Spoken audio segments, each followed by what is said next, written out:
Hi and welcome to my next reloading video on the 5.7-450 Martini Henry. Alright, we're going to reload this round of ammunition. Okay, so you can see how I do it, how I plan, how I develop my load and so on. Alright, the thing is, this is lathe turned brass, so you can see it looks a bit different. The difference being that this internal cavity is straight bored. It's closer to a 4570 than actual Martini Henry. Alright. Benefits of this is that you've got a thick wall, very thick case wall here, and your neck is also very thick. So yeah, you never have to resize this. You just shoot this, reload, shoot, reload, shoot, reload. You don't need any dies for this. Alright. But now the other positive thing is that you cannot overcharge this. You can only fit about 70 grains of black powder in this case. Or let's say 75 grains of black powder in this case, which is far below the 85 grains that are specified by the reloading manuals or the military reloading manuals. Okay, but the first thing you need is to determine how much powder you want to get the maximum powder in there, obviously. Alright, so what you need is a dowel which you've marked to a certain line. This bottom line is my previous load, this is my new load. If I put black powder into this case, this dowel must only pass till there. Alright? Must stop there. If it's in line with the neck, it means there's enough powder in there. Now this space there is the bullet seating depth and all the wads and the grease cookie and everything I need to be on the powder. Alright, so how I do this is to get the maximum powder. You can just go ahead and pour some black powder in the case, but the thing is, your powder, you need to settle your powder to get the maximum amount of powder into the case. So what I do is, I generally just eyeball this. Okay, that's a little bit too much. Alright, let's pour some back into the thing. Okay, if you look here, I don't know if you can see on the video, it's almost full to the top. Alright, so next thing some might think is taboo, but I use the drill press. Okay, hold it against the drill press so that the powder settles. Okay, you can also use a tumbler. I don't own a tumbler. The tumbler is probably a bit better. Some people use a drop tube, but I find this works very well. You can, I don't know, I can't show you really, but now the powder is settled a lot. But if I place my reloading stick into the case, look, it's far too much powder still. It needs to be up to that line. Alright, so then you just add, subtract, you just add some powder, take away powder, what, until your dowel is deep enough.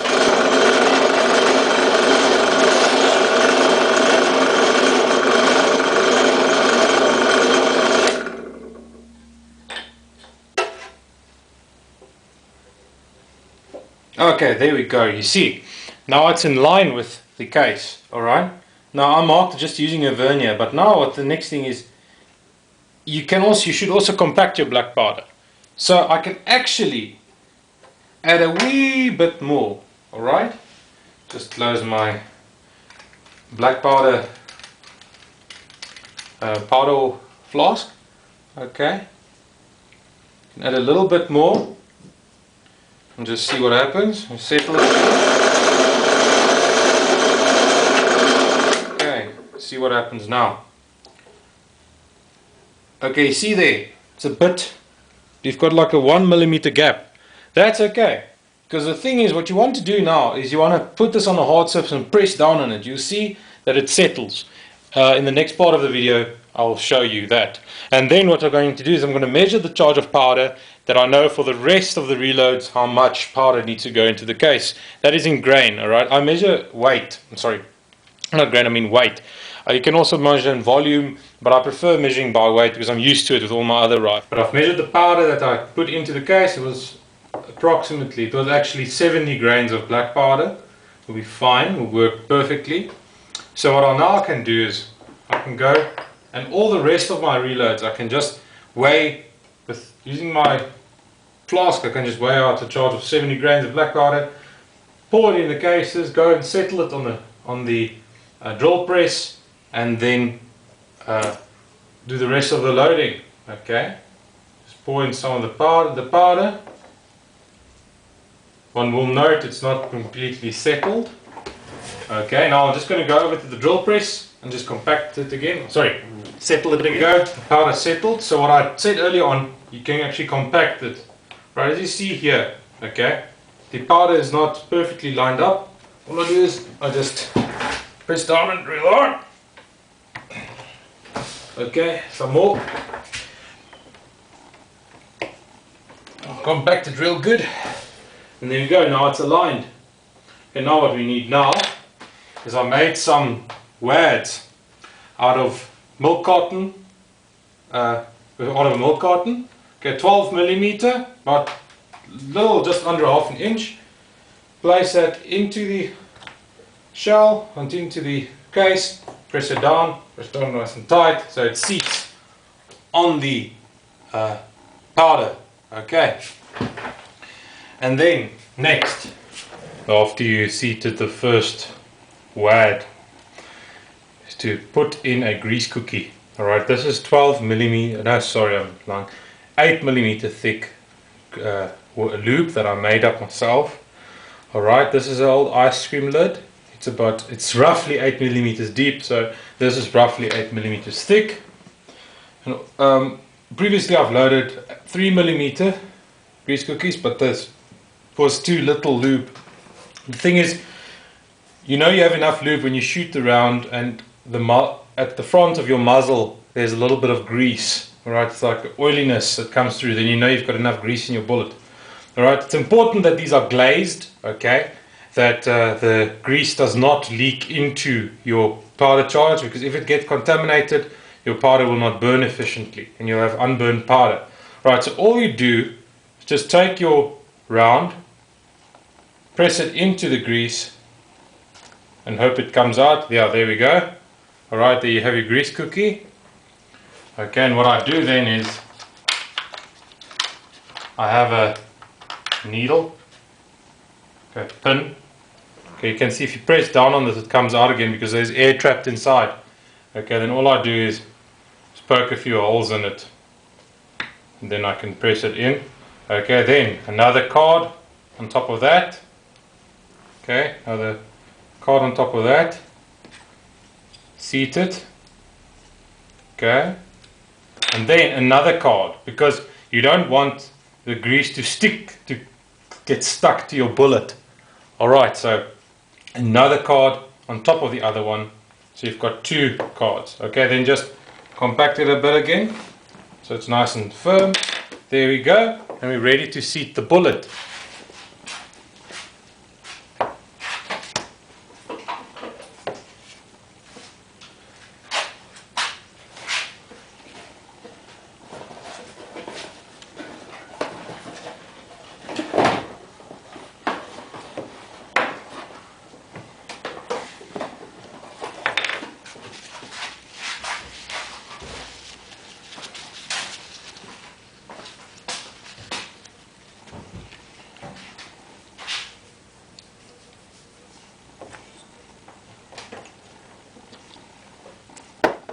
Okay, now let's seat a bullet.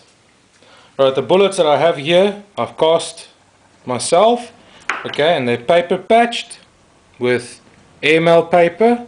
Okay, it's about 0.05 millimeters thick. So this round is this bullet is 0.46 inches, and this patch is up to about 0.47 inches. And I've got a Martini Henry Mark IV which needs a 0.47 bullet. Alright, what we do is I just start to seat it, just place it with finger pressure, and then I use my trusty old bench vise. Okay, like that, just seat it. Okay, there we go. You've got a finished loaded round of 5.77 450 Martini Henry. I'm also still busy developing rounds. I'm not saying this is this method produces superbly accurate ammunition, but it does produce good enough ammunition for me, for my purposes. Right, some of you might have thought, now how do I control seating depth? Okay, very simple. What I do is I take one of the loaded rounds that I have, okay, along with the round that I'm about to seat the bullet, just place in the vise together. Okay. And then just eyeball it until the vise touches. And these two should be the same length. Alright, so there are 10 rounds of 577 450 Martini Henry ready for the range. Alright, for those who are interested, I used Wano black powder, triple FG, that's pistol grain. The reason for that is that this is a faster burning powder than your double F or FG, and I thought that if you have a smaller case volume, you might just as well use a faster powder, you can get more powder into the case than you would have FFG, but it was recommended to me that I switch to FFG because they say that it burns much more efficiently. Alright, here's the Wano for you. Okay, this is the packaging. And then also here we have, I use Winchester large pistol primers. Alright. Thanks for watching. I hope you enjoyed the series or these videos, and I hope that you've learned something. Enjoy shooting your Martini Henry.